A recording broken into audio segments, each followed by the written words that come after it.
Hello students, कैसे हैं आप? आई होप आप हेल्दी होंगे, खुश होंगे और स्ट्रेस फ्री होंगे। मैं आपको पढ़ा रही हूँ 9th क्लास की स्पर्श भाग 1। हमारा काव्यखंड चल रहा है। आज हम इसकी आखिरी पोएम करेंगे। इसके कवि हैं अरुण कमल। अरुण कमल ने इस कविता के 2 भाग दिए हैं। पहले भाग में जो कविता लिखी है उसका नाम दिया है नए इलाके में, और दूसरे भाग में मेहंदी रचते हाथ। हम पहला भाग ले रहे हैं नए इलाके में। नए इलाके में कविता एक्सप्लेन करने से पहले मैं थोड़ा सा आपको अरुण कमल जी के बारे में बता देती हूँ। अरुण कमल जी का जन्म बिहार के रोहतास जिले में नासरीगंज में हुआ था। तारीख थी 15 फरवरी 1954। ये जो नए इलाके में कविता है, इसमें कवि ने आजकल जैसे जैसे जनसंख्या बढ़ रही है वैसे वैसे नए नए मकान बनते जा रहे हैं। कवि ने नए इलाके में इसी चीज़ को दर्शाया है। अगले ही दिन वहाँ एक नई बिल्डिंग खड़ी हो जाती है, नए घर बन जाते हैं, और जो स्मृतियाँ हमारे दिमाग में रहती हैं कि इस घर के बाद ये घर आएगा या इसके बाद मुड़ना है, वो सब खत्म हो रहे हैं क्योंकि वहाँ नई नई इमारतें बन गई हैं।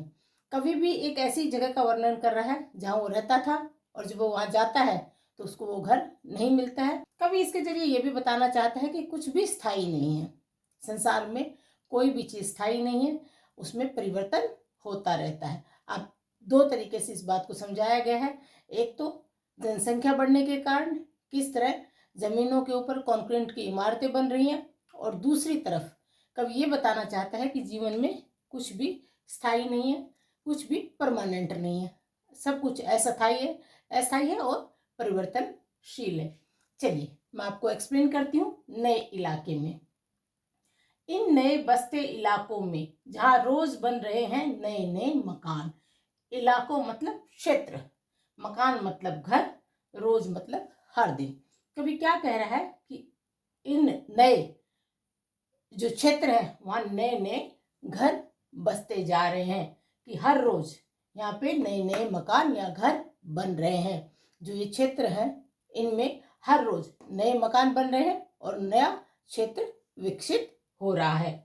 मैं अक्सर रास्ता भूल जाता हूँ, धोखा दे जाते हैं पुराने निशान। अब कभी कहीं जाता है जहाँ वो पहले रह चुका है। जब वो वहाँ जाता है तो क्या कह रहा है कि मैं अक्सर, अक्सर मतलब प्राय, रास्ता भूल जाता हूँ। क्यों?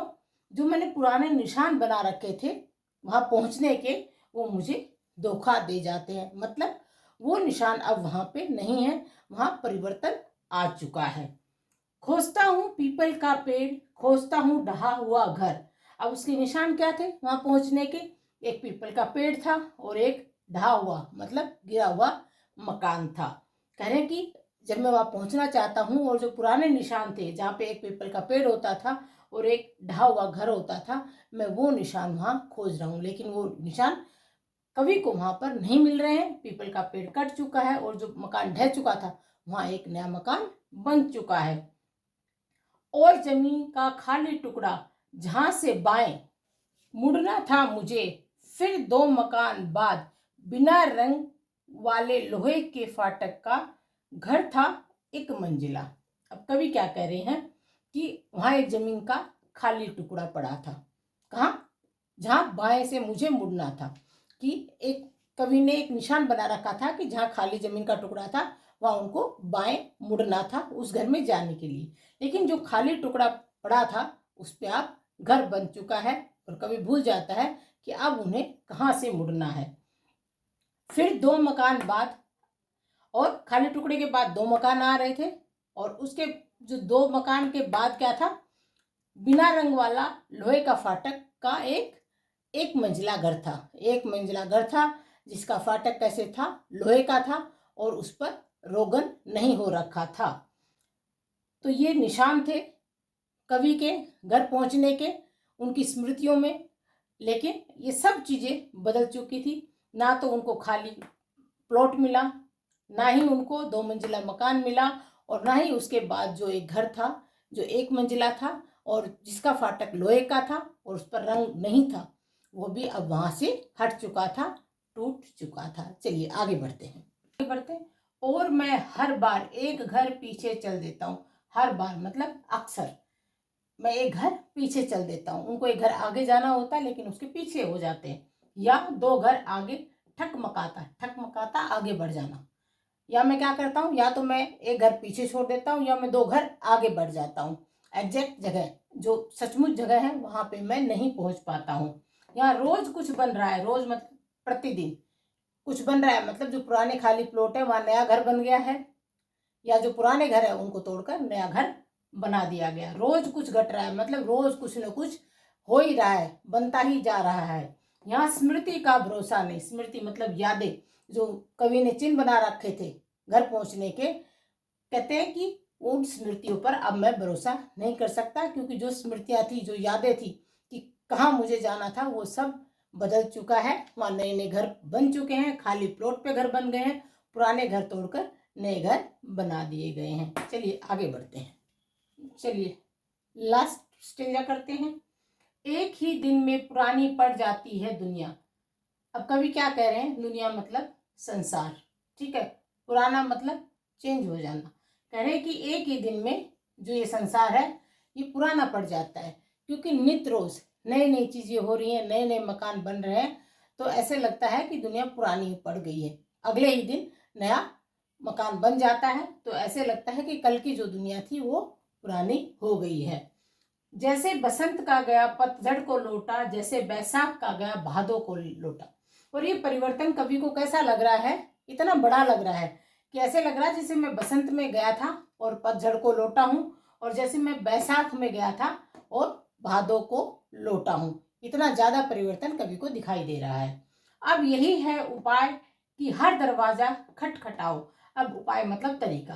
अब कवि क्या कह रहे हैं कि अब मेरे पास सिर्फ एक ही तरीका है कि हर दरवाजा जाके खटखटाऊं और क्या पूछूं, और पूछो क्या यही है वो घर, क्या पूछो कि या ये वही घर है जहां मैं आना चाहता था।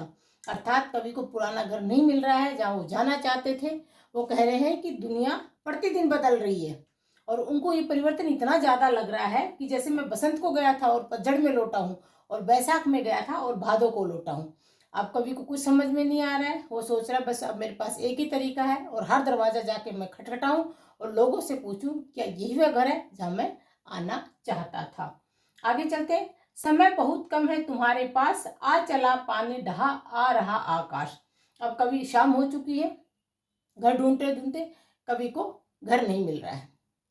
इसमें कवि क्या कहना चाहते हैं कि शाम हो चुकी है, रात होने को है, और कवि के पास अब समय कम है। तो कवि क्या कह रहे हैं कि अब मेरे पास समय बहुत कम है, और दूसरा ऊपर से क्या हो रहा है, आकाश मतलब आसमान, बादल छाए हुए हैं और ऐसा लग रहा है जैसे बारिश होने वाली है।